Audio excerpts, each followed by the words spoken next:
자, 그래서 이제 다윗이 충성심을 받아주죠. 앞서 건너가라 하매 가드 사람 이때와 그의 수행자들과 그 함께한 사람들이 다 건너가고 온 땅 사람들이 큰 소리로 울며 모든 백성이 앞서 건너가매 왕도 기드론 시내를 건너가니 건너간 모든 백성이 광야로 들어가니라. 다윗이 처량하게 이제 광야로 갑니다. 모든 백성들이 울어요. 참 다윗은 어떻게 보면 참 복받았어요. 모든 백성이 자기를 위해서 울어주니 말이죠. 사독과 그와 함께한 모든 레위 사람도 하나님의 언약궤를 메어다가 하나님의 궤를 내려놓고 또한 아비아달도 올라와서 모든 백성이 성에서 나오기를 기다리도다. 이번엔 사독과 아비아달도 하나님의 궤를 가지고는 다윗을 따르려고 합니다. 그러자 다윗이요. 자, 25절 잘 보세요. 왕이 사독에게 이르되 보라 하나님의 궤를 성읍으로 도로 메어가라. 만일 내가 여호와 앞에서 은혜를 입으면 도로 나를 인도하사 내게 그 궤와 그 계신 데를 보이시리라. 하면서 사독과 아비아달을 다시 예루살렘으로 돌아가게 합니다. 궤 들고 나 따라오지 말고 너희는 다시 궤를 가지고 성읍으로 돌아가라. 그러나 그가 이와 같이 말씀하시기를 내가 너를 기뻐하지 아니한다 하시면 종이 여기 있사오니 선이 여기시는 대로 내게 행하시옵소서 하리라. 그러니까 지금 다윗도 뭔가를 각오를 했어요. 나는 하나님의 종입니다. 만약에 하나님께서 나를 기뻐하지 않는다면 내가 여기 있사오니 나를 맘대로 하세요. 이렇게 고백하는 거죠. 그러니까 지금 다윗이 여호와를 거절하는 게 아니에요. 오히려 다윗은 내가 무슨 잘난 사람 마냥 법궤를 가지고 다닐 수 있겠느냐 이거예요. 법궤는 하나님이 전에 두고 너희들도 돌아가라. 그러니까 굉장히 훌륭한 왕이죠.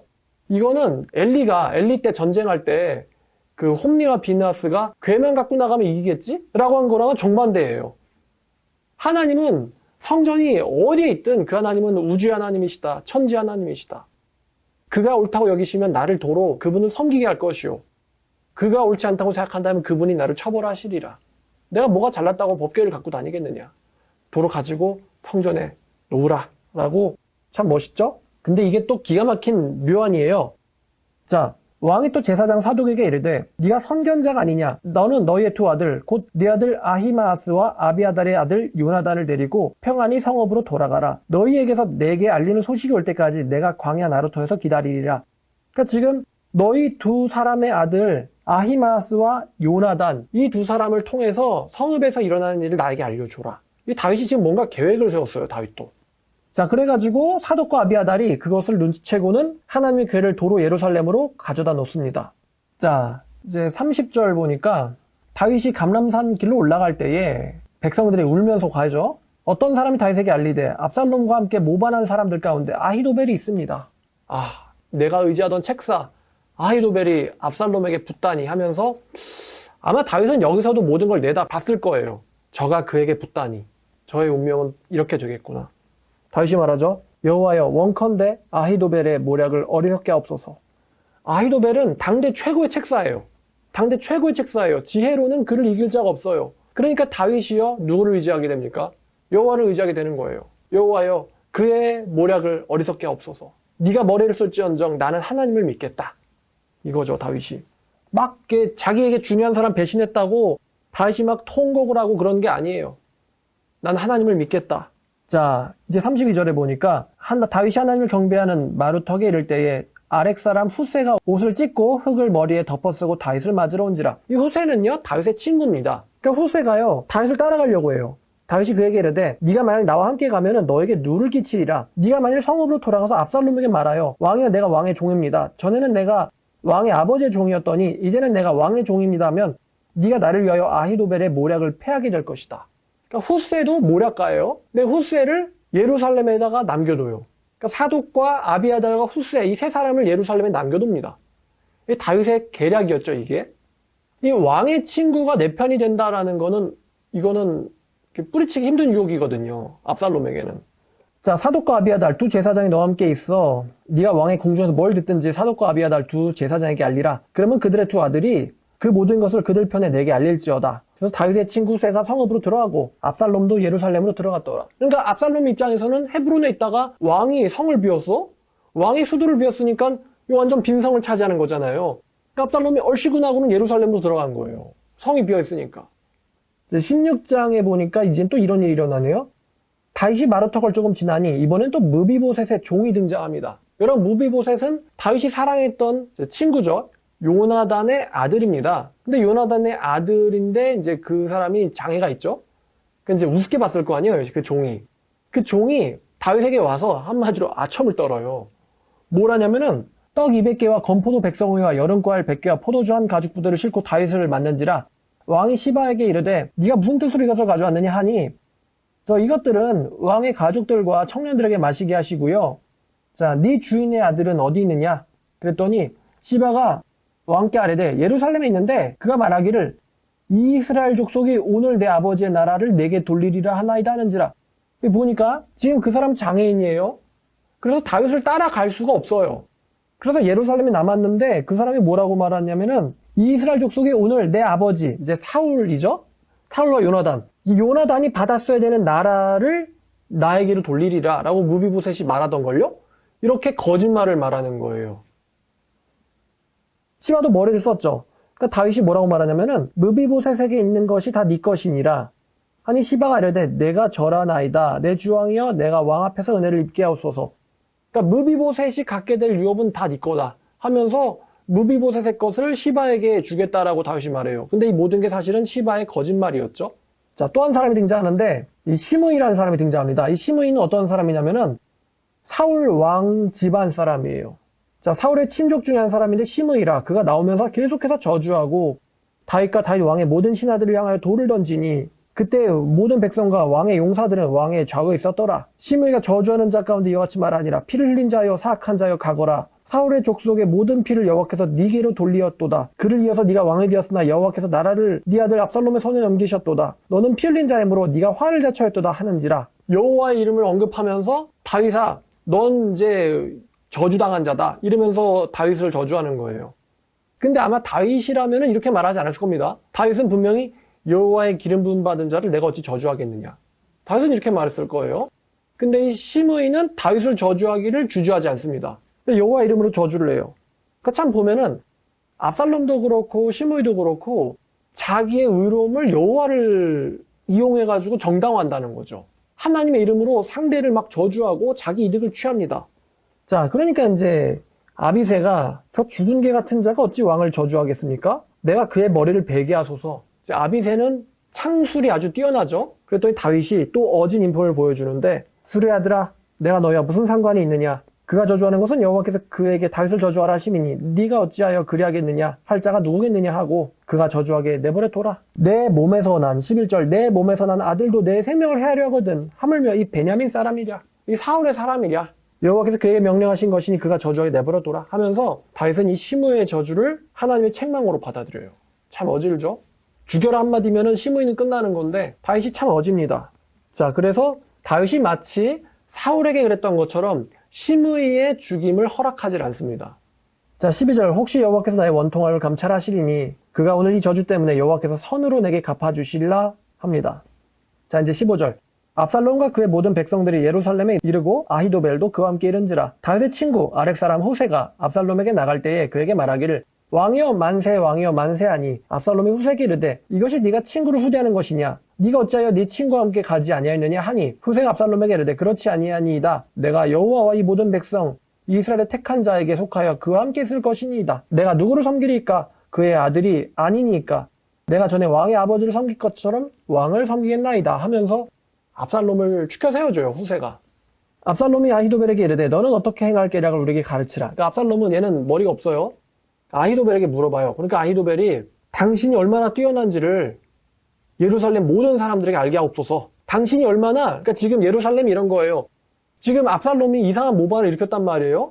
근데 지금 압살롬은요, 자기를 마치 피해자인 것처럼 위장하고 싶어요. 지금 본인이 모반을 일으켜 놓고서는 본인이 피해자인 것처럼 꾸미고 싶어 해요. 그것을 이 아히도벨이 보여주겠다 이거예요. 그러면서 그의 머릿속에서 나온 계략이 뭐냐면은 당신이 얼마나 다윗에게 원한을 품고 있는지를 온 예루살렘 백성들에게 보이게 하세요. 여러분 그 사마 12장에서 11, 12에서 이 밧세바가 목욕을 하는데 다윗이 테라스에서 그걸 보잖아요. 똑같은 광경이에요. 이번에는 왕궁, 여러분 왕궁이 되게 높은 그 토성 위에 세워져 있다고 그랬잖아요. 왕궁의 옥상에다가 텐트를 치고는 거기서 왕의 후궁들을 범하소서라고 계략을 써요. 그러면 다윗이 그 테라스에서 밧세바가 샤워하는 거를 볼 수 있었던 것처럼 백성들도 왕궁 옥상에서 일어난 일을 다 볼 수 있을 거 아니에요? 다들 눈이 좋으니까. 그런 계획을 꾸미는 거예요, 이 아히도벨이. 자, 아히도벨이 21절 압살롬에게 이르되 왕의 아버지가 남겨두어 왕궁을 지키게 한 후궁들과 더불어 동침하소서.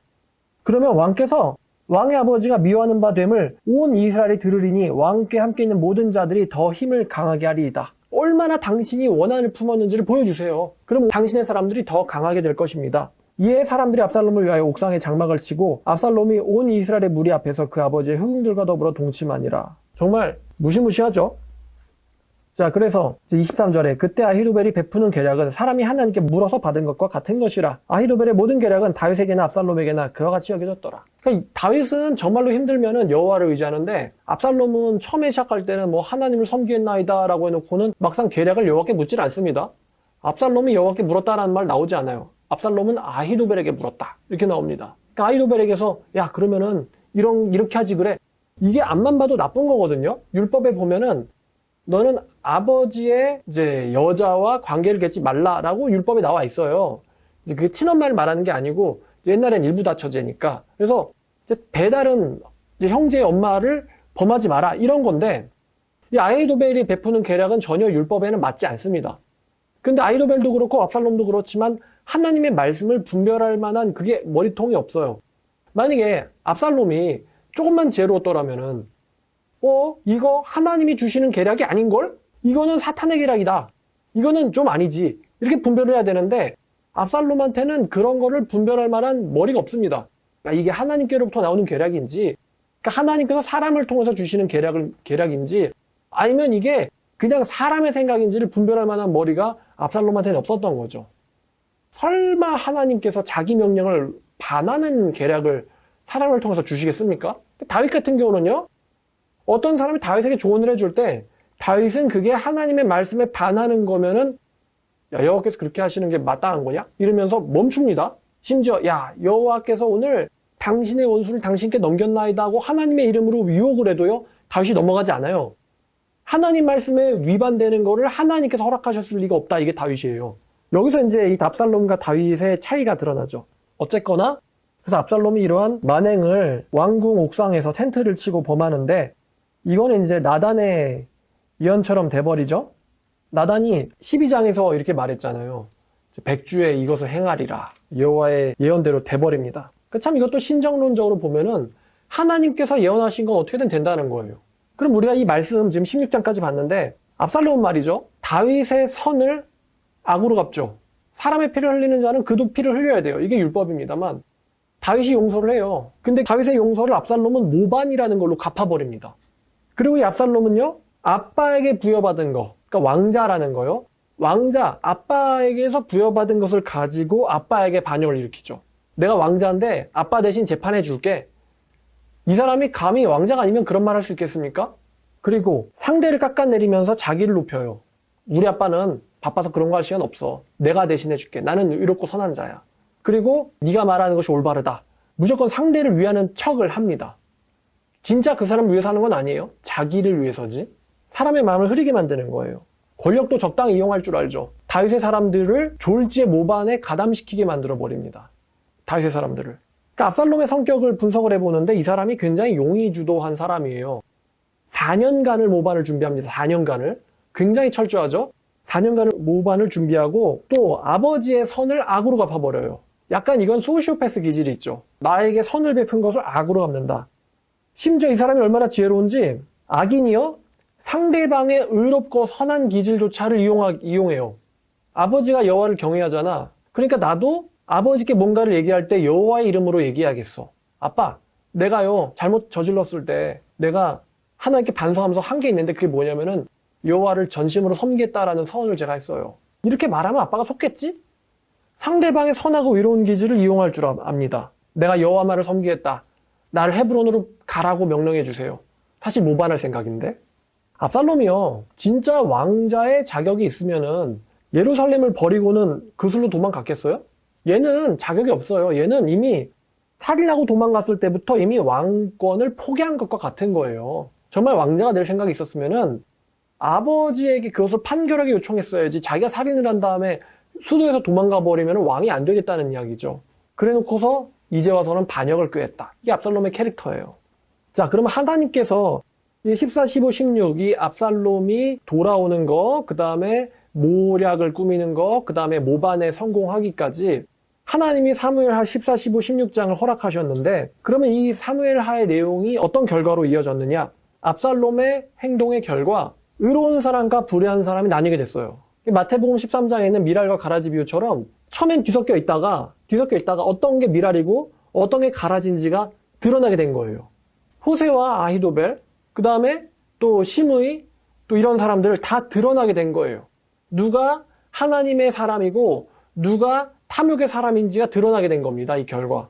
아히도벨, 그 다음에 또 비교가 되는 사람이 다윗에게 있었던 사람인 이때, 블레셋 사람이 이때, 이렇게 다 드러나게 되는 거예요. 그러니까 지금 이 다윗 왕국에서, 다윗 왕국에서 압살롬과 아히도벨과 시바, 그리고 시므이는 다윗 왕국에서 누릴 자격이 없었다는 거예요. 이 사람들은 압살롬과 아히도벨과 시바, 그리고 시므이는 다윗 왕국에서 누릴 만한 자격이 없었다. 결국 이 사람들은 전부 다 제거되게 되죠. 나중에 제거되게 됩니다. 그러니까 정확하게 다시 말하자면은 이 사람들을 제거하기 위해서 하나님께서 계획하신 거예요. 다윗에게 예언하셨을 때 100주에 이것을 행하겠다라는 거, 누가 이것을 행할지는 하나님이 다윗에게 알려주진 않으셨어요. 그게 왕의 아들인 압살롬이 할 거라고는 다윗은 상상도 못했겠지만 어쨌거나 예언이 성취되는데 압살롬이 도구로 쓰입니다. 선한 일을 위한 도구든 악을 위한 도구든 하나님께서는 그 일에 적당하게 쓰신다는 거죠. 압살롬이 자기 탐욕에 빠져가지고 계획을 세우죠. 근데 제가 오늘 말씀 준비하면서 정말 마음에 와닿는 말씀들이 계속 잠언에서 나왔는데, 자, 잠언 16장 9절을 보시죠. 압살롬과 아히도벨이 계획을 꾸미지만요, 일이 결국은 어떻게 돌아가겠습니까? 잠언 16장 9절. 사람이 마음으로 자기의 길을 계획할지라도 그의 걸음을 인도하시는 이는 여호와시니라. 사람이 무슨 계획을 할지라도 결국엔 그것을 성취시키는 분은 하나님이시다라는 거죠. 그리고 19장 21절, 이것도 오늘 말씀에서 굉장히 중요한데, 사람의 마음에는 많은 계획이 있어도 오직 여호와의 뜻만이 완전히 서리라 라는 것입니다. 결국에는 하나님의 계획만이 완전히 서게 된다. 오늘 말씀 참으로 또 놀랍고 신비한 말씀입니다. 하나님이 자기 예언을 성취시키려고 심지어는 악인도 사용하신다는 거예요. 악인의 탐심도 결국에는 하나님 계획 안에서 본인이 할 수 있을 것 같지만 결국에는 원래대로 사필귀정 돌아간다는 것입니다. 결국에는 다윗 왕국에서 누릴 만한 자격이 없는 자들은 스스로의 덫에 빠져가지고 제거되게 됩니다. 아히도벨이 압살롬을 따르고 또 압살롬이 자기 계획을 세우고 이런 모반 일으켜서 그 모반에 가담하는 것들이 다 하나님께서 자기 계획을 이루시는 과정이라는 거죠. 그래서 역사서를 보면서 참 우리가 많은 생각을 하게 되죠. 우리 인간들은 지금 바로 앞만을 보고 사는데 하나님께서는 이 수천 년 전에 이 이야기죠. 수천 년 전에 일어났었던 일을 가지고 우리에게 어떻게 살아야 되느냐라는 걸 알려주시는 거예요. 탐욕을 취할 것인가, 정의를 취할 것인가, 사람의 지혜를 의지할 것인가, 하나님의 지혜를 의지할 것인가, 앞에 있는 욕심을 따라갈 것인가, 아니면 정의를 따라갈 것인가, 여호와의 명령을 지킬 것인가, 아니면 여호와의 명령을 빙자하여 사람의 명령을 따를 것인가, 어떻게 살아야 되느냐, 여기에 대한 지혜를 오늘 이 압살롬의 이야기를 통해서 성경은 우리에게 말하고 있습니다. 지금 우리 한국도 지금 그렇죠. 많은 사람들이 사람들을 이용해요. 여호와의 말씀, 여호와란 이름은 거들먹거리죠. 그러면서 전부들 자기의 유익을 쫓습니다. 여호와 이름으로 자기의 유익을 쫓는 사람들이 굉장히 많아요. 한국 사회에. 근데 정말로 여호와를 위하는 사람은 심지어 때로는 피해자나 도망자 같이 보입니다. 근데 결국에는 하나님 말씀에 의롭고 용감하게 사는 사람들이 결국에는 승리하고, 또 하나님 말씀을 대적했던 사람들, 하나님을 이용하면서 자기의 탐욕을 내세우는 사람들은 결국에는 하나님의 나라에서 제거된다라는 것을 또 우리에게 보여주죠. 그러니까 여러분들이 하나님의 말씀에 따라서 잘 분별하고 따라가는 저와 여러분들 되기를 주님의 이름으로 축원합니다. 기도하겠습니다. 하나님 아버지, 오늘 악인 압살롬의 모략을 보면서 악인이 어떻게 하나님을 이용해서 자기를 성공시키려고 하는지, 또 하나님께서는 결국에는 사람에게 이용당하지 아니하시고 어떻게 정의를 세우시는지 하나님의 이 심판과 하나님의 세계 운영을 가르쳐 주셔서 감사합니다. 아버지, 살다 보면 정말로 악인이 오히려 잘 나갈 때가 있고 오히려 선인이 악인에게 핍박을 당하는 경우가 있습니다만, 하나님 아버지를 두려워하는 사람은 결국에는 잘 된다라는 것을 하나님께서 가르쳐 주셨사오니, 아버지, 우리가 눈앞에 있는 유익이 아니고 하나님의 말씀을 따라서 판단하고 행동할 수 있는 지혜로운 사람 되게 하여 주시옵소서. 이 모든 말씀 예수님의 이름으로 기도드렸습니다. 아멘.